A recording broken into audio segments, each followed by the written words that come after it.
Ah, temporary hair reveal. Ugh. Yo, what's going on, people? Welcome back to Football Therapy. I hope you lot are all doing well. I really do hope that my sweet friends. Welcome to Chelsea News, the daily-ish series where I talk about what's happening in the headlines, give you my opinion, and yeah. Oh yeah, more importantly, ask for yours. Today is a really fun video. Oh, yes it is. You're going to enjoy it. Get that in your head before you watch the content because it is quite fun and interesting. Two stories I want to be talking about today. Thomas Tuchel's secret codes, which sounds funny. That's right, he's got his players saying codes to each other that baffles the opponents and the opposition managers, which sounds hilarious. I'm going to read you an extract from a website talking about it and have a little bit of fun with it. Also, CIES Football Observatory have updated their play evaluations, and I'll never understand it because Timo Werner and Kai Havertz are worth so much more than when we bought them apparently. We're going to go through that list and have a little bit of fun. Make sure you are subscribed to this channel, Football Therapy, for the daily content, my friends. Hit the bell notifications icon, it is important so you can be the first to enjoy this kind of content, and drop a like on the video if you want to show your support and love. Alright, that's enough of the housework. Let's get into the first story and talk about secret code words. Right, this story is being cited from Tribal Football, but apparently originated from The Sun, but we don't really like to talk about The Sun much here on Football Therapy. To be honest, this is the kind of stuff that I've thought about quite a lot, saying code words and secret messages on the pitch, and I believe footballers have done it for a long time, but you don't really hear about it much. So let's read you what this website had to say, and then I'm going to react and give you my thoughts on it. Chelsea boss Thomas Tuchel is using secret codes to communicate with his players during games. The Sun says the German tells the players to use code words when they attack, so that his men know where to run when they are going forward and who to aim for. It is a system that includes a group of these key triggers to let the Blue Stars know what side they will go down, whether the ball is put in high or low, and even if it's long or short. Tuchel is unbeaten in 12 games as Chelsea boss. Firstly, off the bat, this is just really brilliant. So like, running down the left, they'll be like, you know, Chilwell, Red Fox has entered the canyon. Oh, switch play. Or blueberries are awfully sweet this time of year. Ashley Barnes might freak out at Christensen saying something like that, but Rudiger knows to play the ball out wide. Let's read on. Opponents are in the dark when they try and work out what's coming next. So far, this has been a major asset, and one opponent said, you have no idea what's going on, but they know exactly what they are doing. It just makes the attacks quicker and more deadly because sometimes a guy passing does not even have to look up because he knows where the runner will be. They use different words all the time too, so you can never work out what they're doing during the game. Right, this is bloody hilarious and I love it. In my head, they're just silly, dumb, hilarious words that, you know, would baffle the opponent anyway, but would make perfect sense to your teammate. The sun shines only on Tuesday mornings. Ah, right, Kai Havertz is in space in the 6-yard box. Although saying that, the attacking codes must never work because we never score any goals. Still brilliant though, I love it. Let's be honest, it's that kind of housery that I really like anyway. I mean, sometimes there's things on the pitch, like I remember a Chelsea game ages ago where Nate Carabao was still playing for Chelsea, and I can't remember which opposition player, but he went, Nate, I'm open, and then like he left the ball to him, and then the opposition player just came and took possession. I remember Chelsea was so annoyed because he's like, that is not fair, mate, but you know, all is fair in love and war and football. So I love it.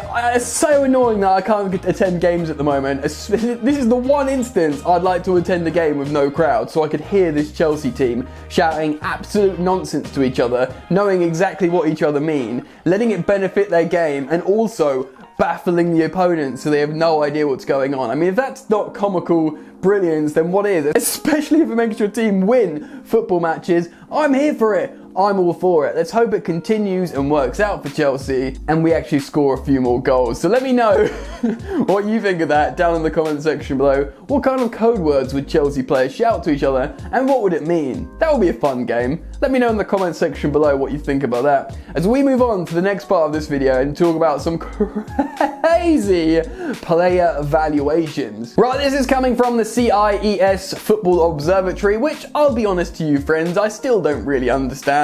It's an algorithmic way of generating a valuation of a player in the transfer market. I think it takes a lot of stuff into account, like their nationality, their age, their contract length, as well as their performance levels or whatever their rated by maybe scouts, maybe statistics. I'm not entirely sure. I could look into it and get back to you, but for the moment we know it's some sort of sophisticated algorithm that governs who's worth what. And interestingly, and rather bafflingly, no disrespect, the most valuable player in the world to CIES Observatory is Marcus Rashford. Now, I love Rashford. I love him as a footballer and a guy off the pitch, you know, as an Englishman with all the good he's done in our country. Is he the most valuable player in the world? Apparently so. I'm going to show you the list in front of my face now so you can get some context of who, what, where, and when. Some really interesting, notable players in there. Feel free to pause the video now to look at the list a little bit closer. But let's talk about some Chelsea players, shall we? Right, let's start off with Timo Werner. I think we bought him for just under 50 million, the buyout clause was, right? Was it like 47 million pounds or something? Well, now he's worth 135 million euros, or just over. What? I think probably as he was recognised as a gunman, an elite international goal-scoring player who starts for Germany, then he raises his profile by from going to Leipzig to Chelsea, which, raises your profile and brand, signs a new deal, so he's got a long-term deal with it, which both of those factors, I guess, would extend his value. But wouldn't form come into it? Would they say, no, he's not been scoring goals and he looks low on confidence? But apparently that does not affect the algorithm of CIES Football Observatory. Weird, but hilarious. Now, Kai Havertz has gone from 71 million pounds to 136 million euros. This is less radical because he cost us more, and we know Kai Havertz is worth a lot of money. He's a very, very talented footballer, and I think even though he's not scoring goals, you can see, everyone who analyses Kai Havertz can be like, yeah, he's a baller. He's very young. He's 21, I believe. He scores goals. He can play in multiple positions. He's two-footed. Starts for Germany. Obviously starts for Chelsea, and he's got a long-term deal. So I can kind of understand why Kai Havertz is worth so much. Timo Werner at the moment, especially the fact how they've just re-evaluated everyone and put him at that much money, is a little bit crazy. Mason Mount I have no problem with, even though it's a little bit of a stretch. Over 109 million euros for Mason Mount. Look, Mason Mount is clearly very, very talented. He's very important in terms of industry. He's talented scoring goals and clutch moments. And he's got a long-term contract. He is a Chelsea player and he's English. Fair enough, inflated value, that's always going to inflate your value. But, Chelsea Football Club are drooling at the prospect of selling Fikayo Tomori for £28 million, 28 million pounds from an academy product. Even though they'd never want to sell Mason Mount because he's talismanic to the club, 110 million euros, they might go, ooh, do you know what I mean? Only joking, I hope Mason Mount never leaves the club. I adore him. Pretty mad though. Again, I can't really grasp how this sort of algorithm works.